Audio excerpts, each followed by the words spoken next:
Yeah, sorry. Um, Because I know you've had, does that story sound familiar, or does her experience sound familiar at all? well, I didn't reach out to the mayor or anything, but like you saying, MPD, I just have no faith in them. The communication, the lack of communication that they have, the lack of investigative skills that they have, and all that just puts a really bad. It saddens me. Yeah, because I actually stayed out on the street where my son was murdered, and I passed out flyers. I was up and down the street passing out flyers and stapling them on light poles. And my brother was like, "You shouldn't be out here by yourself." And I was like, "Well, if I don't do it, who else is gonna do it? I mean, they've already killed my son. Are they gonna walk up and just shoot me in broad daylight for posting a poster?" And the detective would call me and he'd say, "Hey, did you find out anything today?" And I'm like, "You're the detective. You should be calling me with information." So I had the information share with him on leads concerning my son's murder. Is there anything we can do as mothers in our county Right. to publicize this, the lack of really data? Who's killing who? Well, I'm gonna tell you this. So every time we have a function, and I take my son's picture, oh, call my office. Are we gonna get on that? That is a cold case because it's been 11 years. City council. This year's all the 4 or 5 stars of MPD. So call us. We're gonna get on this cold case. They may call me one time after that, and when I call, it seemed like they got me on block. So I'm like, why would I even keep calling you? You're not answering. You're not responding. And to this day, I have no information about what happened to my son. And when he was murdered, there was cameras at the IHOP, Taco Bell, and all that, and they were like, "Oh, those cameras don't reach the street. The cameras I get off Amazon reach the street." So how are you gonna say, at a restaurant or whatever, the cameras didn't meet the street? The lack of investigations, the investigative skills. If they don't have something that cut like open and shut book, they don't mess with it. I was told they want a confession. If we work more with city council, each of us in our district, about the lack of knowing, about the lack of our disappointment in. But they don't know anything. So they don't have anything to share with us because they're not doing anything about it. So what information are they going to share if they don't know? But I mean, can we tell them we don't have the information and we don't have the support families need, like yourself? There's no reason not to, I would say. Right. Yeah. Because especially since at this point, the police chief is the interim police chief, so I think that, and crime is a high priority for the incoming mayor, like for every mayor, so And I think families would feel like they're not alone, like these Right. women, if they know people are gonna get your counsel personally attacked them for this. That you don't hear from them either. No. No. And like she said, the advocates You don't hear from them. no. I called the district attorney's office and my advocate was supposed to be someone named Lindy Suggs. And she says, "I've never even heard of this case." And I was like, "Oh my God, but you're supposed to be my advocate." And I talked to several people and my son's name is so unique. And they say, "Well, if it came across our desk, we would remember it because of his name." And I haven't heard anything back from them in a year, from the DA's office in a year. I had a meeting previously when Strickland was mayor, and I met with him, CJ Davis, Carolyn Beasley, and a couple of other people. And they promised me in this meeting transparency and that I would have a liaison. I asked for that, and I said, where are these people to help me navigate this system? And they promised me transparency and other things, and I didn't find out that my son was shot 8 times until I got his autopsy report. We had no idea. We had no idea he had been shot in the head. They didn't tell me anything. So imagine how shocked I was when I got his autopsy report, and I'm sitting at home and I'm reading this and I just screamed. My sister was like, what are you in there doing?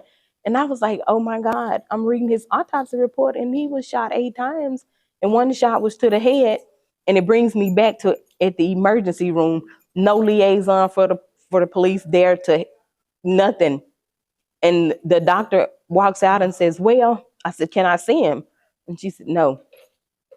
And I said, why? This is my child. I want to see him.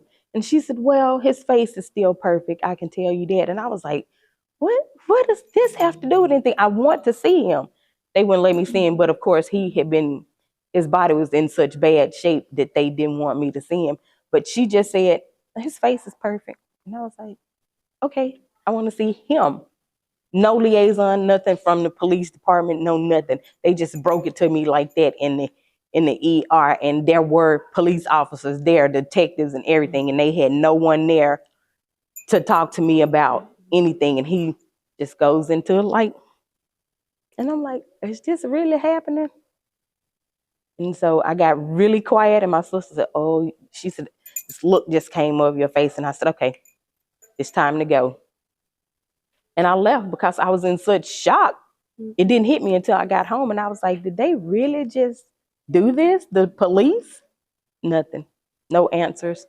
No, nothing. Then and then also they need to work on victim blaming, because they came to me with so many stories about my son. I was like, are y'all talking about the same person that I know? You know, they did a background check on him. They did a background check on me.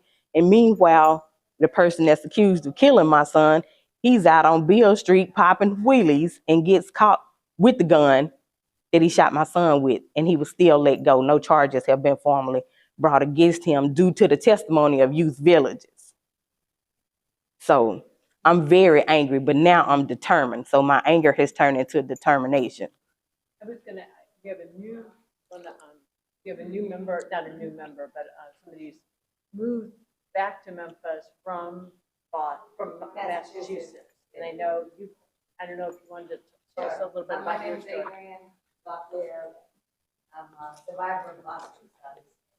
Don't mind if I get emotional. My last one has just been since January of this year.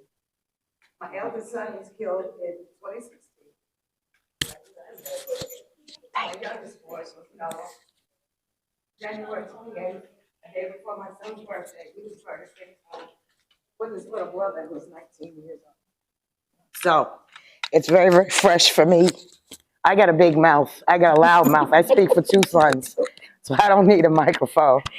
And I've been trying to find an affiliation, a group here. I moved back to Massachusetts after my first son was born.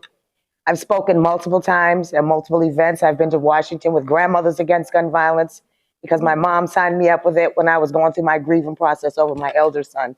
Never in a million years would I thought I'd go through the same process with my second son. My first son's case is cold case. There were 3 gentlemen.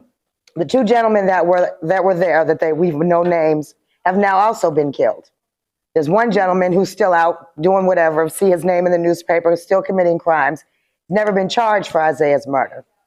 Luckily for me, the Noah's murderer and his brother's murderer has been charged, and we're waiting for indictments now.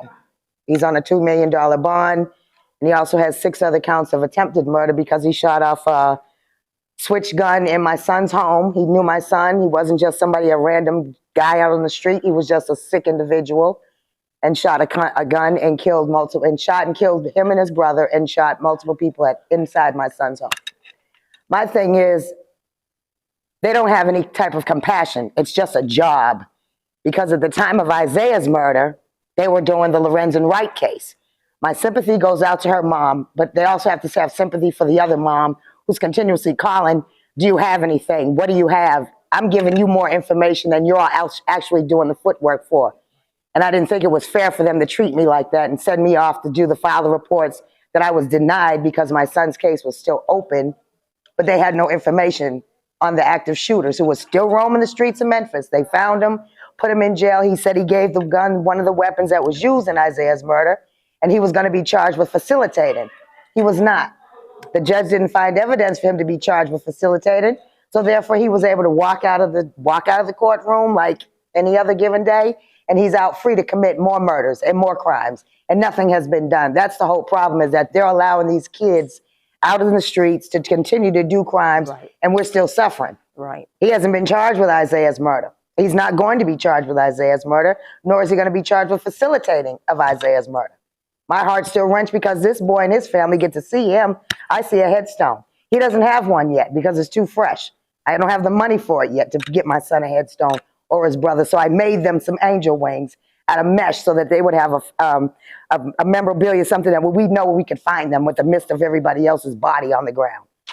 That's all. I just wanted to let everybody know who I am. I'm not new to Memphis. I've been here for 27 years, but I moved back home to Massachusetts in 2016 after the loss of my first son. I never thought that I'd have to deal with this again for the loss of my second son. I only had two boys, two girls. Single parent, moved here from Massachusetts back in 1998 and have been here ever since because I liked Memphis. I didn't want to go back home to Massachusetts. I raised my children here for them to have a different lifestyle that I had in Massachusetts, and it's been nothing but pure hell since I've been here. And I thank you all, whoever called and invited me to come, because I've been looking. I've been on the news multiple times here in Memphis and said I was going to start my own organization, but I just didn't know how or what to do or anything, because I'm very, very angry and have so much hatred, and I don't want to have hatred, but I'm not at the stage of forgiveness right now. I'm angry at everybody. I could snap off at any given moment just because I have something in my mind. So I'm not on medication. I don't see a shrink. I don't need all that. And I haven't turned to drugs and alcohol or anything like that, just cigarettes. And I work 2 jobs. I just focus on my job, my grandchildren, and my 2 daughters who also need me to be the strong mother that I am, and just to be supportive for my children that I do have here. So thank you for inviting me. I don't remember who the lady was who called me. Hi, thank you. And I'm glad, and I hope that I can attend more meetings because I've been looking for something. But thank you guys for listening. Noah Collins was the youngest one. He was killed January 28th, 2024. Isaiah was killed May 21st, 2016. And how old was Isaiah? Isaiah was 27 and Noah was 25. And he was killed the day before his brother's birthday. So January is not gonna be a good month for me. I know that. Yeah. So just keep my family in prayer. That's all. It's still a fight. It was by chance that it was his girlfriend's cousin was the boyfriend who was in the house. So that's the only way that they found out who he was, because he ran and left, and they found him, after social media with kids, with his girlfriend and my daughter and all, because they all knew him. So through social media, they helped apprehend him because they weren't doing anything about it. They didn't even know his name. They just knew his street name, which was some ridiculous name. And they found him with the help of the kids on the street, not through the police department, because it's just a job to them. They don't care. They have no compassion in it at all. It's just a job and it's just a file. I still haven't received all my son's belongings, and he was a victim. I still don't have his cell phone.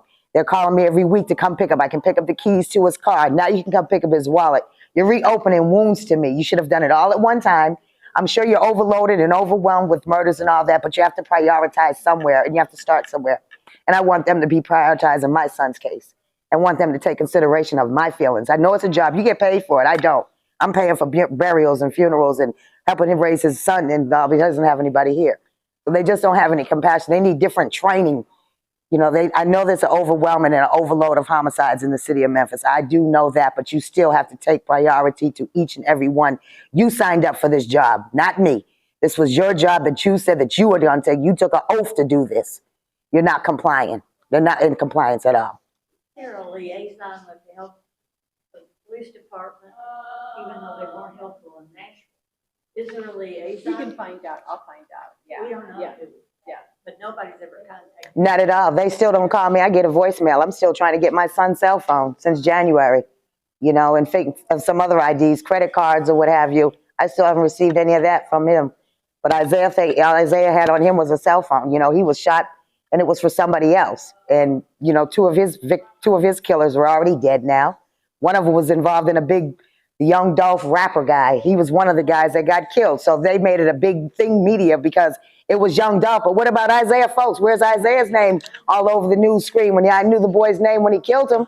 Why didn't you place Isaiah Folks' name on the TV and all that? They didn't do that. It wasn't important to them because he was a nobody. He was a somebody to me and my family, but he wasn't important. You feel what I'm saying? So they have to prioritize and have some kind of compassion for the victims. That's it. See, I didn't need a mic. Hello, everyone. My name is Tony, and this is my first meeting. I know Joanne Lewis. I was once a supporter of her, but now, I guess you could say I am a victim. I am a mother whose son was killed. He wasn't killed here in the Memphis area. I was here in Memphis, and he was in Alabama. So at the age of 26, so to receive that call and have to drive with that on my mind was hard. And, you know, I experienced some of both of what you all are going through. My son was killed in his own apartment. His girlfriend and her sister, they robbed him and left him for dead. So having to deal with that from Memphis in Alabama with the police who didn't care. Mm-hmm. And so going back and forth, I ended up hiring private detective, another lawyer, and dealing with, you know, grand jury who's like, well, come to find out she was a confidential informant. And so my son had been arrested before, but it was, we're not going to do anything. Because of course, we're going to protect her because she's helping us. So I have since given up. I have a 15-year-old and 2 grandchildren, and I've only given up because I'm tired. I'm exhausted of trying to fight the system who isn't helping me as a parent. And I'm looking at this list. I also am a funeral director. I recognize 2 names on this list. One of them, the 3-year-old, is personally my case that I'm dealing with tomorrow and Saturday. Mm. So as a funeral director and a mother who's gone through that, I've been in counseling and everything else. Because what some people don't understand is we also take on that grief. I think they call me the sensitive one at work because I am, to have to sit there and explain to a mother and try and give her guidance and make sure that the desires that she wants for her child, those are carried out. And to hopefully give her, you know, the reflection, let's kind of reflect back on the good times and the good memories. You know, and with the kids that some of these deceased leave behind, I tell them that they may not remember anything else but that day that they lay their parent to rest, they're gonna always remember that. You know, I have to look at my grandbaby who was standing over her dad's grave and her lips were moving. And I knew that she was talking to him. So that was hard for me as a mother. Mm-hmm. I can take care of me, Mm-hmm. but as a 7-year-old who's standing there over her dad's grave, that breaks me down even more. But I'm happy to be here. So I want to thank you all. Thank you for Joanne for allowing me to be here and share my story. So much, thank you.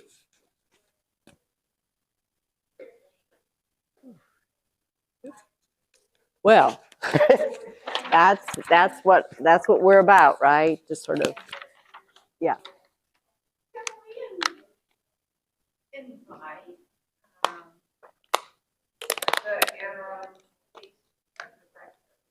We sure can. Yeah, we sure can. Or somebody who would like to represent her.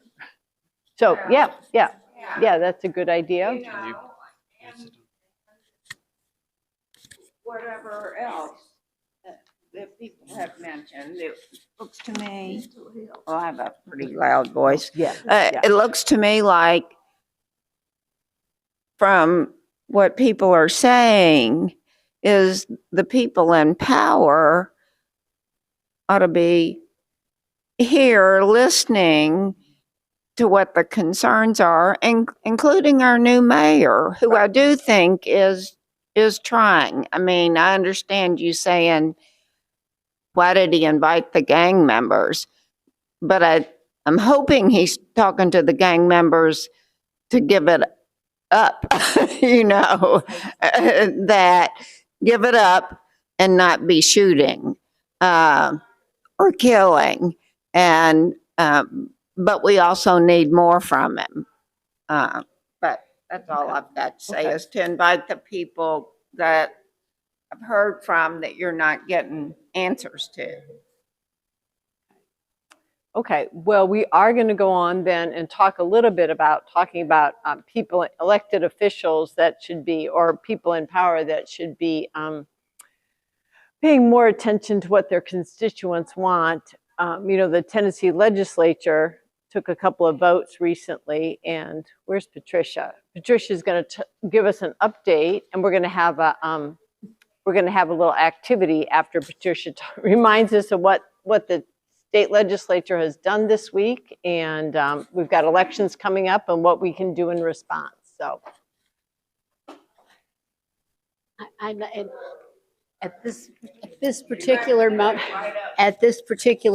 it seems a little bit ridiculous to me to talk about the state legislature, because maybe one of the problems is that the people, you can't hear me? because that actually Is it isn't, working? that isn't a mic, that's for his recording. So you just have to, yeah, it's for his recording. Maybe part of the problem is that our state legislators are so far removed from the things that we are talking about here tonight. They don't do the right things because they don't understand what's actually going on, how people actually feel. I think maybe they don't understand all of the emotion behind everybody that was in Nashville this week trying to tell them to keep guns out of schools. I can't believe that anybody on the planet has not heard that that's what Tennessee did this week. They are allowing schools to have armed teachers, and the parents won't know who's armed. Nobody but the principal will know who's got a gun in their classroom. It's just a horrible, horrible idea. And the citizens of our state overwhelmingly did not want this, but they did it anyway. The only way, and that's far from the only bad legislation they have been dealing with. They wouldn't even talk about safe storage in cars, so you won't have teenagers driving around with guns in the cars. They won't talk about. They don't want to talk about background checks. They don't want to talk about red flag laws. They don't want to talk about any things that we have, of the things that we have data that shows that these things work to reduce the gun violence. So we have, yes, we have vote them out. Well, that's what we would like to do. We are nonpartisan. We will support any candidate from any party that has the right idea on gun legislation. What's coming up soon, we've got two elections coming up. We've got some things that will be voted on in August and some things that will be voted on in November. What MOMS does here in Tennessee and around the country is we send every candidate for office a survey and ask them to fill it out. And then that goes to the national office, and it goes back to the state office, and it will come back to us for us to give our opinion as well, to say whether this candidate deserves a recommendation from MOMS. We call it gun sense distinction, a gun sense candidate. We are in the process of doing that right now, collecting the names of everybody that's running and sending these out.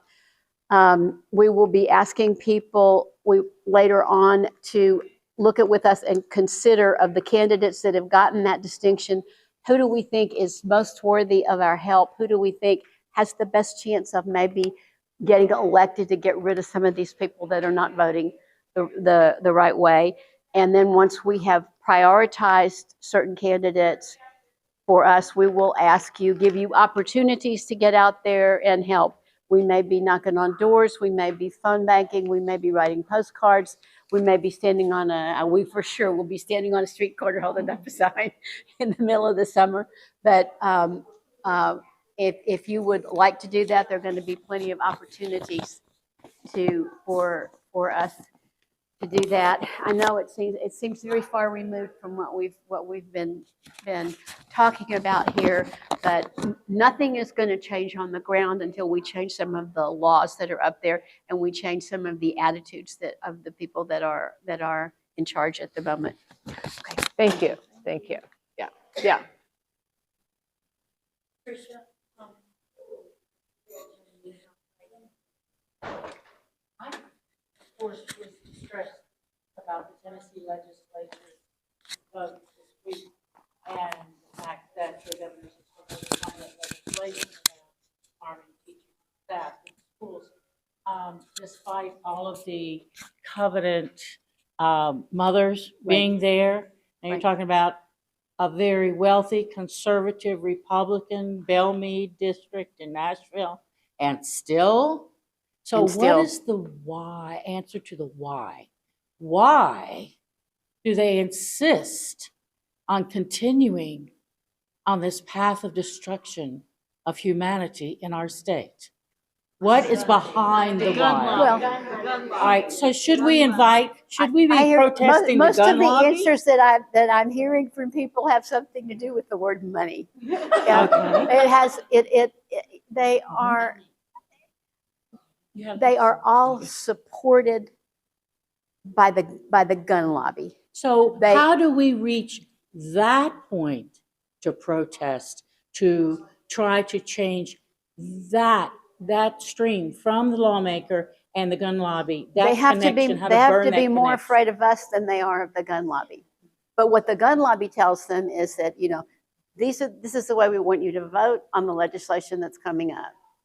And if you don't know, they don't even do that anymore. All they say is, if you do not vote what we think is the correct way here, then we will find somebody who will, and we will support them in a primary against you. They're afraid they're going to lose their seats. They will tell you that in private. When you talk to them in private, they will absolutely tell you that. That I can't because I'll lose my seat. So the lawmakers are not the ones to protest against. The lawmakers are simply Well, the we tools need of the different gun lobby. lawmakers. We need different lawmakers. We didn't get a vote. We didn't Somebody get a who's vote not this week. beholden We didn't get a to- vote this week, but in August and November we get a vote, and we got to get people to vote with us. We haven't been very. We're up against it in Tennessee. We absolutely are. But We were talking about, as part of our local group, working with other groups. Are we working with voices for certain? Yes, we are. Yeah, we are, especially up in Nashville, which is a lot of where the voices are really, that group is really headquarters. They're And our- strong in Shelby County. Well, they are, but I mean, I think their policy stuff and the state legislative stuff happens in Nashville. And the longtime state leads Vermont's Demand Action, if you look at Voices for a Safer Tennessee, if you look at what they want, it mirrors what we're working for. They have. But do they come, are they invited to our They are invited. They were invited to join our coalition, the coalition of more than 100 groups that they opted not to join, but we're working for the same things. And I think they believe they have an entree that maybe we don't. But I am making that up right now. I haven't been around. I just realized. But anyway, they're in close communication. Yeah, Patty. I just wanted to mention one thing about elections. If you have friends and family, particularly rural counties, Yeah. you might Reach out to them and make sure they know who their elected officials are. Everybody who is elected from Shelby County is not on the same page as moms, but a lot of people from Shelby County are. So it's possible that you are represented by a representative and a senator who are voting exactly the way you'd want them to. And so you want to work hard to keep them in office, but that you might know somebody in another county and say, hey, this person I see in the news all the time and you live in that district. So that could just be a way to reach out to people you know through other networks. Hi, I'm Betty Boone with the National Coalition 100 Black Women, and I've come to this meeting based on your question. One of the things that I would like to say, we have to have a long game, and the long game is, as you said, we have to start getting people in those small rural counties to vote, to go to the polls, to vote, to tell them what the issues are. Because when Memphis and Nashville and the larger cities, that's where we have a lot of the violence and all of the things that's going on. But problems are still happening in the small towns as well. That's where we have to go. We have to start planning for a long game. Our Republican friends planned for a long game. They've been planning this for a long time. And therefore, what we want to solicit with you guys and some other organizations, we need to go outside of Shelby County and start going further down so that we can get representatives in the State House. I think most of you know that Tennessee wasn't always red. It used to be blue. So if we want to get back to where we can have people who are reasonable up there, who are making laws that won't harm us, won't harm our kids, then we got to start planning a long game. It may not happen this year or next year, but if it will happen, if we groups come together and start working as one, going to the various places we need to go, then I think we will be able to make some headway. And also, you don't even have to, if you go out to suburban Shelby County, I think you need to make sure those people. Yeah. So, okay, this is great discussion. We've got a couple of things I want to make sure we get to before our meeting ends. So I've got postcards over here. Maybe take a picture of that. The governor has not signed the arming teachers bill. So there's no reason not to call the governor or email the governor, or if you want to write the governor, I've got a postcard here, and urge him not to sign that bill. There's his contact information. And Moms Demand Action, longtime volunteer who's now on the school board, Jerry Green, had sent out an email to her constituents in the aftermath of the Orange Mound mass shooting. And she had just mentioned a couple of organizations that if you really wanted to get involved in the community, one group she mentioned, Red Zone Ministries, does tutoring, has a clothes closet. So you can use that link to contact them. And I think many of you know that last month, we had Carpenter Art Garden was here. And so they're always looking for volunteers. So you can use that link to get in touch with them. Then let's go on to the next one. And we're going to zip through this because I know. So these are some upcoming events that we need people to sign up for. And our very own Ann Hawkins is there with Elvis. But we've got a sign up back here, and we'll have sign up online. But we're going to be at Pride on Saturday, June 1st. We're going to have a booth there. We're going to be in the parade. So we really need some people to sign up for that. It's a really fun event. Look how much fun Ann is having. And just in case you wonder why we're at Pride, I just want to remind people of the Pulse nightclub shooting back in 2016. 49 people were killed, 53 wounded. 2022 Club Q out in Colorado Springs, 5 dead, 25 wounded. And CDC has and other organizations to have really devastating statistics about the risk of suicide, and gun suicide is a big problem for LGBTQ plus individuals. So that's one reason we really feel this is one of our partner organizations, a partner community in this fight against gun violence. And then let's go to the next one. And we have Wear Orange events coming up. I know. And that person is not really that. I don't think I had to cut the picture. So the picture is the perspective is odd. But this is from a couple of years ago. And Joanne, do you want to, we're planning some Wear Orange events. And Joanne Lewis here is going to be our lead on it. Where we're partnering with Le Bonheur and the 901 Black Squad and other groups in the Orange Mound Community Center, and we might be doing something else as well, or do you think we'll probably be? Okay.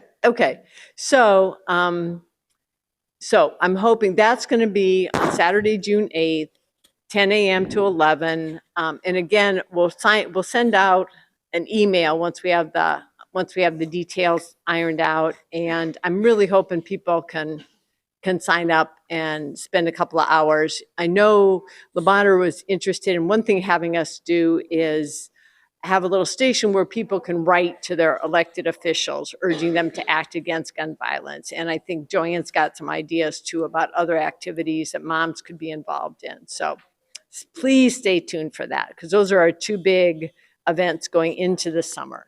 And then what's the next one? Oh, so we've got, and I'm looking for one volunteer. There's going to be a community meeting on gun violence coming up on Tuesday at Colonial United Methodist Church that I'm going to be on a panel, and we can have a table there with some information. We're going to have our Be Smart people that do secure gun storage. And if anybody has time Tuesday night to sort of help with the table, that would be great. Let me know. Oops, go back. And then we are going to have a virtual meeting next month. And then there's Pride Fest, Wear Orange, and we're still planning to do a survivor quilt. I'm still trying to run down those quilters to help us out. Okay, Tom, next one. There's photos. You want to take a photo real quick?